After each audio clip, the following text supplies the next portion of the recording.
नमस्कार दोस्तों, मैं राजकुमार द एस अकेडमी में आपका स्वागत है। देखिए, लास्ट टाइम में हमने पढ़ा था काव्य शास्त्रीय अर्थ के आधार पर शब्द। तो काव्य शास्त्रीय अर्थ के आधार पर पढ़ा था हमने काव्य शास्त्री, और दूसरा क्या पढ़ा था हमने, अर्थ के आधार पर शब्द। तो अर्थ के आधार पर मैंने आपके लिए पर्यायवाची, समानार्थी, समुच्चार्थी ये पढ़ाए थे। नेक्स्ट टॉपिक क्या था, शब्द भेद में। शब्द भेद के अंदर ही हमने इसकी जब रूपरेखा बनाई थी, तो शब्द भेद के अंदर ही हमारा ये लास्ट टॉपिक था, प्रयोग एवं विकार के आधार पर। प्रयोग एवं विकार के आधार पर, ठीक है। प्रयोग एवं विकार के आधार पर क्या पढ़ना हमारे लिए, शब्द पढ़ने कितने प्रकार के होते हैं। तो ये बहुत ही महत्वपूर्ण चैप्टर है जिसमें एग्जाम में क्वेश्चन पूछे जाते हैं अक्सर। देखिए, इसमें से शुरू करते हैं इसको, ठीक है।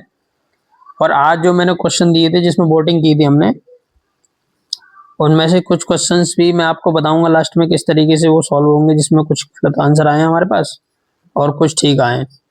तो जहां बेसिक चीजें हमारी कमजोर हो रही हैं उसको कवर करेंगे, और कुछ क्वेश्चंस आपको देखने हैं तो आप हिंदी वर्णमाला में जाके देख लीजिए, सारे क्वेश्चंस के आपको जवाब उसमें मिल जाएंगे। तो देखिए, प्रयोग एवं विकार के आधार पर, प्रयोग एवं विकार के आधार पर जो शब्द होते हैं हमारे, वो दो प्रकार के होते हैं। नंबर एक विकारी शब्द और नंबर दो अविकारी शब्द।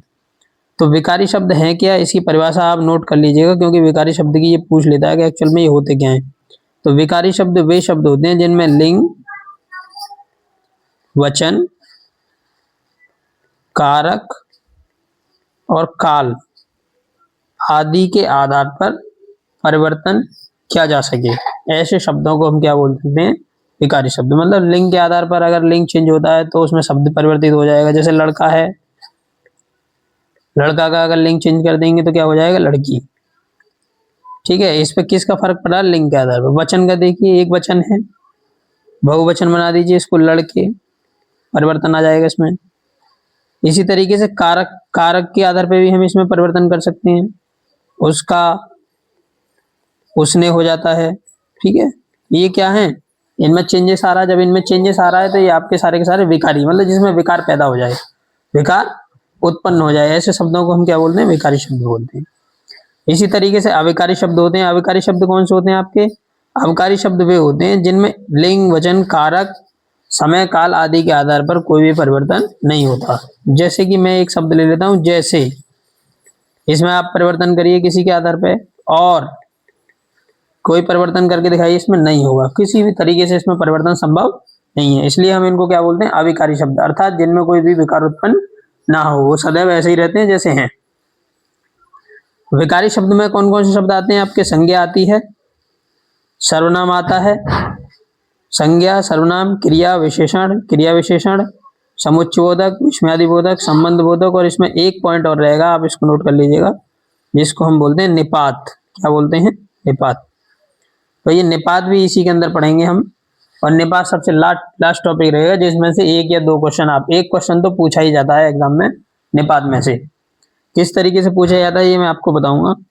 ये जो शब्द होते हैं, ये एक्चुअल में ये ध्यान रखिएगा, हम इसमें शब्द पढ़ रहे हैं, शब्द, वाक्य नहीं। क्या पढ़ रहे हैं, शब्द। जब वाक्य आएंगे तो वाक्यों को पढ़ेंगे, वाक्यों के बारे में भी एग्जाम में क्वेश्चन आते हैं। तो देखिए, तो सबसे पहला पॉइंट आपका कौन सा रहेगा, संज्ञा। संज्ञा विधि, संज्ञा क्या होता है, किसी व्यक्ति, वस्तु, स्थान, प्राणी या भाव के नाम को संज्ञा कहते हैं हम। तो ये क्या होता है, व्यक्ति, वस्तु, प्राणी या भाव के नाम को क्या बोलते हैं, संज्ञा।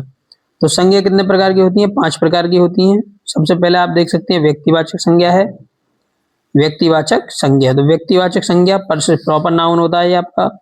जातिवाचक संज्ञा है, समूहवाचक संज्ञा है, जिसको हम कलेक्टिव नाउन बोलते हैं इंग्लिश में। द्रव्यवाचक, अर्थात जिससे पदार्थ का बोध होता है, धातु का बोध होता है, उसको मटेरियल नाउन भी कहते हैं। भाववाचक, जिससे भाव का बोध हो, वो क्या है, हमारे भाववाचक संज्ञा है, ठीक है।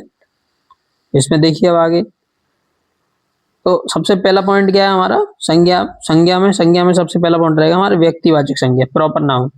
तो एक्चुअल में प्रॉपर नाउन होता क्या है, तो प्रॉपर नाउन कुछ ऐसे शब्द होते हैं जिससे किसी विशेष जाति का बोध होता है। विशेष शब्द मतलब ऐसा शब्द जिससे किसी शब्द की, प्राणी या वस्तु, मतलब जिससे किसी वस्तु, प्राणी, व्यक्ति या स्थान के विशेष नाम का बोध हो, ठीक है। विशेष का मतलब यह है कि बस चीजें जो है वो वेल डिफाइन होनी चाहिए। किस तरीके से होनी चाहिए, वेल डिफाइन। देखिए, मैथमेटिक्स में एक टॉपिक रहता है जिसको हम बोलते हैं सेट थ्योरी। सेट थ्योरी क्या होता है, सेट थ्योरी, या हम इसको बोलते हैं, हिंदी में बोलते हैं समुच्चय सिद्धांत। समुच्चय सिद्धांत, मैं चीजों को जोड़ने की प्रयास कर रहा हूं वहां से। तो अगर आपसे कोई बोलता है कि भाई सेट ले आइए, सेट, तो सेट एक्चुअल में आप लेके तो सेट शर्ट का भी लेके आ सकते हैं, सेट जूतों का भी लेके आ सकते हैं, सेट ग्लास का भी ले सकते हैं, डिनर सेट का भी लेके आ सकते हैं।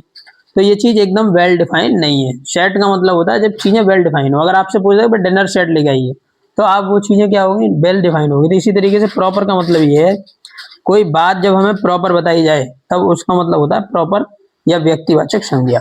ठीक है, तो देखिए अब इसको व्यक्तिवाचक संज्ञा को, सबसे पहला पॉइंट है आपका व्यक्तिवाचक संज्ञा। तो व्यक्तिवाचक संज्ञा किसी व्यक्ति, स्थान, प्राणी या विशेष का बोध कराने वाले शब्द आपके क्या हैं, व्यक्तिवाचक संज्ञा हैं। तो क्या है व्यक्तिवाचक संज्ञा, जैसे कि राम है, कोई नाम होगा आपका, राधा है, हिमालय है, हिमालय जगह का नाम है, स्थान का नाम है, पहाड़ों का नाम है, आम है। ठीक है, आम क्या है, आम के पेड़ की बात कर रहे हैं हम, पेड़ों की बात नहीं कर रहे, आम के पेड़ की, तो विशेष बात होगी एक। ठीक है, रेनॉल्ड्स का पेन है, रेनॉल्ड्स का पेन जो होता है वो एक कंपनी हो गई आपकी। देसी गाय है, देसी गाय हमारे यहाँ की गाय हो गई, ऐसा नहीं कि अमेरिका की गाय आप ले जाए। गंगा, गंगा एक नदी है, पूरे विश्व में एक ही नदी है गंगा। तो ये एक वेल डिफाइंड बात है। उषा का पंखा ले लिया आपने, ठीक है, ये सब क्या होगा, वेल डिफाइंड चीजें हो गई। सुपरिभाषित इनको बोलते हैं। ताजमहल है, ताजमहल के बारे में अगर कोई बात कहता है तो आपके सीधे सीधे सीधे मन कहाँ जाता है, दिमाग कहाँ जाता है, ताजमहल पे जाएगा, आगरा जाएगा। सैमसंग का फोन है। ठीक है, तो इस तरीके से बहुत सारे उदाहरण दे रखे हैं मैंने। एक ब्रांड भी होती है कपड़े की, एक ब्रांड का नाम लिया है मैंने, लेवाइस की जीन्स। ठीक है, ये सब क्या है, वेल डिफाइंड है। तो ये सब क्या हो गए, प्रॉपर नाउन हो गए आपके। प्रॉपर का मतलब हो गया व्यक्तिवाचक संज्ञा। इसको इंग्लिश से मैं कनेक्ट करके चल रहा हूँ, क्योंकि हिंदी जब आप ग्रामर ठीक से नहीं पढ़ते हैं तो कहीं ना कहीं थोड़ी बहुत इंग्लिश भी पढ़ी होती है, जब चीजें कनेक्ट होती हैं आपस में तो थोड़ा सा और आसान हो जाती हैं। नेक्स्ट पॉइंट है आपका जातिवाचक संज्ञा। जातिवाचक का मतलब है कॉमन नाउन। जब हम किसी बात को पर्टिकुलर विशेष रूप से ना बोलकर हम उसको कॉमन तरीके से बोलते हैं। जैसे मान लीजिए मैंने एक शब्द लिया पुस्तक, क्या लिया मैंने, पुस्तक। अब आप मुझे एक बताइए, पुस्तक से क्या कोई विशेष पुस्तक का बोध हो रहा है, क्या यूपी टेट की पुस्तक का बोध हो रहा है, क्या सी टेट की पुस्तक का बोध हो रहा है, या फिर आपको हाई स्कूल की किसी पुस्तक का बोध हो रहा है, कोई भी नहीं हो रहा था। इसका मतलब पुस्तक का मतलब ये है कि सारी दुनिया में जितनी भी पुस्तक हैं वो सारी की सारी इसके अंदर आती हैं। मतलब ये अपनी जाति का एक शब्द, पर्याय शब्द हो गया जो संपूर्ण जाति का बोध कराती है। इस तरह के शब्दों को हम क्या बोलते हैं, जातिवाचक संज्ञा। जैसे मैंने बोल दिया मनुष्य, क्या बोल दिया, मनुष्य।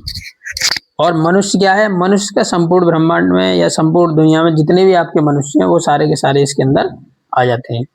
इसी तरीके से नदी, नदी कोई भी नदी हो सकती है, चाहे वो हमारे यहाँ की नदी हो, चाहे अमेरिका की नदी हो, चाहे रूस की नदी हो, या ब्रह्मांड में कहीं पे भी नदियां हो, सारी की सारी नदियां आपकी इसके अंदर आ जाती हैं। तो ये क्या हो गए आपके कॉमन नाउन इनको बोलते हैं, मतलब जातिवाचक संज्ञा। ये किसी जाति विशेष का बोध कराती है। ठीक है, सॉरी, जाति का बोध कराती है, संपूर्ण जाति का।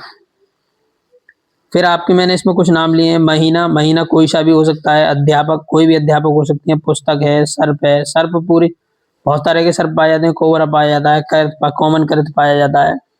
ठीक है, धामिन पाई जाती है, बहुत तरह के यहाँ पे होते हैं। तो सर्प का मतलब सारे सर्प, जितने भी ब्रह्मांड में सर्प हो सकते हैं। राज्य है, राज्य कोई भी हो सकता है।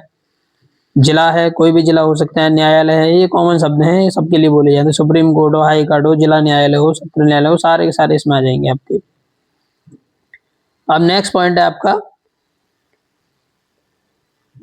समूहवाचक संज्ञा। क्या है, समूहवाचक। समूह का मतलब कुछ इस तरह के शब्द जो आपके लिए कई लोगों का ग्रुप हो सकता है, कई चीजों का ग्रुप हो सकता है, उसका बोध कराते हैं। ऐसे शब्दों को हम क्या बोलते हैं, समूहवाचक कहते हैं। तो व्यक्ति, वस्तु, स्थान, प्राणी आदि के समूह का बोध कराने वाले शब्द आपने देखा हुआ है इंग्लिश में हम शब्द का यूज करते हैं प्यूपिल। तो प्यूपिल क्या है आपका, ये समूहवाचक शब्द है, इसीलिए हम इसको कभी भी प्लूरल में और सिंगुलर में है एक ही तरीके से लेते हैं। तो कुछ लोग बोलते हैं प्यूपिल का प्यूपिल्स हो सकता है, तो प्यूपिल का प्यूपिल्स नहीं हो सकता, क्योंकि ये पहले से ही प्यूपिल्स हैं, बहुत सारे लोग हैं। तो इसीलिए इसको हम क्या बोलते हैं, समूहवाचक संज्ञा बोलते हैं। ठीक है, तो समूहवाचक संज्ञा में व्यक्ति हो, स्थान हो, प्राणी हो, कुछ भी हो सकता है। जैसे कि कक्षा, लोग, कई बच्चे, स्टूडेंट्स, या कोई और भी जितने भी लोग होते हैं वो सब क्या है, मिला के कक्षा बनती है। सेना है, सेना ऐसा नहीं है किसी एक विशेष आदमी के लिए होती है। सेना का मतलब बहुत सारे लोग होते हैं उसमें, ये एक टुकड़ी होती है सेना की। पुस्तकालय है, पुस्तकालय में बहुत सारी किताबें होती हैं। पुस्तकालय पुस्तकालय शब्द का मतलब है बहुत सारी किताबें जिसमें होती हैं, हम उसको क्या बोलते हैं, पुस्तकालय बोलते हैं। भीड़ है, भीड़ में बहुत सारे लोग होते हैं। लोग भी बहुत सारे शब्दों का मतलब बहुत सारे लोगों का ग्रुप होता है ये, ठीक है। सभा है, सभा में भी काफी लोग होते हैं। संघ भी इसी तरीके से। वर्ग, झुंड, गुच्छा, चाबियों का गुच्छा होता है ना। परिवार है, परिवार में कई लोग होते हैं। एक आदमी से कभी भी परिवार नहीं बनता, ये ध्यान रखिएगा। परिवार की कई अलग परिभाषा होती है, जैसे कि परिवार है, या आपसे बोलता है घर, तो घर वो है जिसमें कई लोग रहते हैं एक साथ मिलके, ठीक है, जिसको हम परिवार बोलते हैं। तो इस तरीके से आपका ये क्या हो गया, समूहवाचक। समूहवाचक के बाद आप आते हैं द्रव्यवाचक। द्रव्य मतलब मटेरियल, जिससे पदार्थ, द्रव्य, धातु आदि का बोध हो, मतलब कुछ इस तरीके से चीजें जो स्थान घेरती हैं, ठीक है। तो द्रव्य क्या होता है, जो स्थान घेरता है, अर्थात जिसमें वेट होता है आपका। पदार्थ भी कुछ इसी तरह का होता है, धातु है, पदार्थ का बोध होता है इससे। देखिए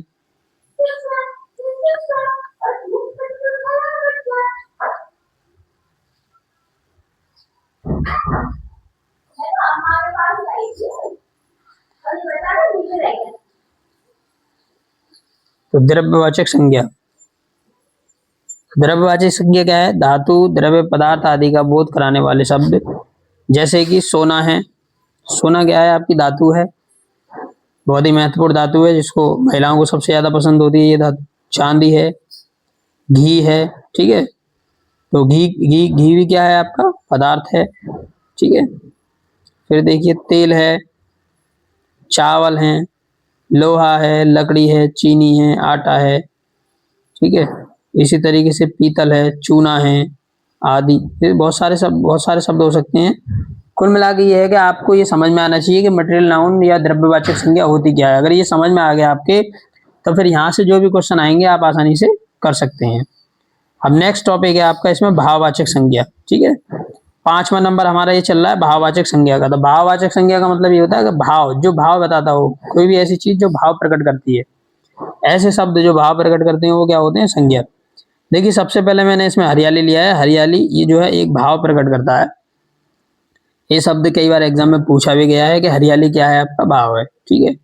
तो ये क्वेश्चन एग्जाम में पूछा जाता है, इसलिए आप इसको रट लीजिएगा। हरियाली किस में आता है, भाव में आता है। मिठास, मिठास क्या होती है, ये भाव होता है जिसको महसूस किया जाता है।